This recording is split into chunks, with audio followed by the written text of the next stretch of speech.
Welcome to Mindful Chatting, a podcast where therapy meets real life. I'm Kristen, a therapist, business owner, and a lifelong student of what it means to fully show up in our relationships, in our work, and in our healing. Here, we unpack mental health concepts, explore mindfulness tools, and talk through the messy, beautiful, in-between moments that shape us. Whether you're a fellow clinician, a curious listener, or someone navigating your own growth, this space is for you. Let's chat.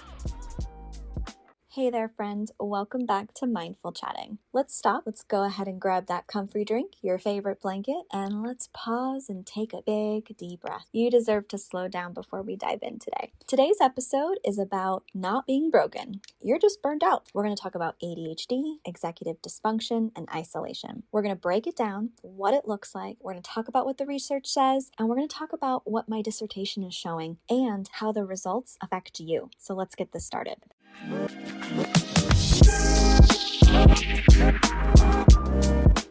All right, ADHD women often mistake executive dysfunction for laziness. But the truth is we're burnt out. And it's not that you can't connect, follow through, or stay present. It's that your brain is maxed out and your nervous system hits shutdown. The cycle kind of looks like this. Forgetting to reply to a text. Now you're feeling guilty. Now you have more avoidance. Now you're shaming yourself. And now you're pulling away even further. And then wanting to call a friend, but maybe feeling paralyzed by the initiation of that energy that it requires. Or ghosting. And not because you don't care, but because you care so much, it feels overwhelming to maybe create a repair. This isolation is born out of burnout. And executive dysfunction is hard to define, but we're going to try to see how to define it with us. Executive dysfunction is the difficulty with task initiation, sequencing, time management, and follow-through. And for ADHD women, that can look like letting social maintenance tasks like texts and calls and plans kind of just fall off, missing important cues in relationships, and then spiraling in shame afterwards, or struggling to stay regulated during conflict, so you withdraw entirely. It's not a character flaw,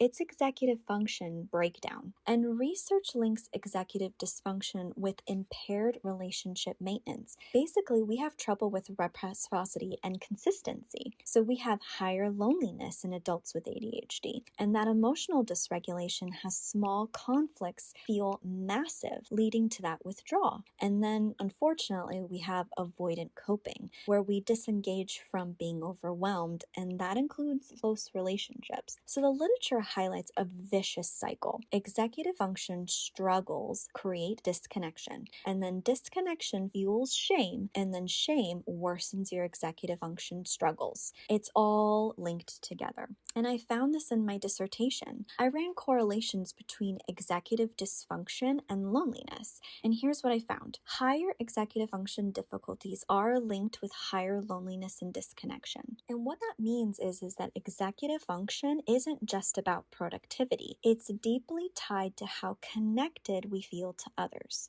So here's some other variables that could be at play with this. We have trauma in the nervous system. So exhaustion does make executive functioning worse. And if we have masking, we use a lot of energy to appear functional socially, leaving nothing for that follow through later. We could also have cultural pressures. Women carrying invisible labor at home and in relationships may experience compounded burnout. And then if you have any other mental health comorbidities, depression or anxiety, that can amplify executive functioning struggles. So let's step back and say, what does this mean to me? If you've ghosted, withdrawn, or avoided, it doesn't mean that you're broken. And if you struggle to maintain friendships, it doesn't mean you don't care. It means you're burnt out. And what you need isn't more pressure, it's compassion. Systems that work with your brain and relationships that honor your nervous system. You're not crazy. You're tired and you're allowed to rest.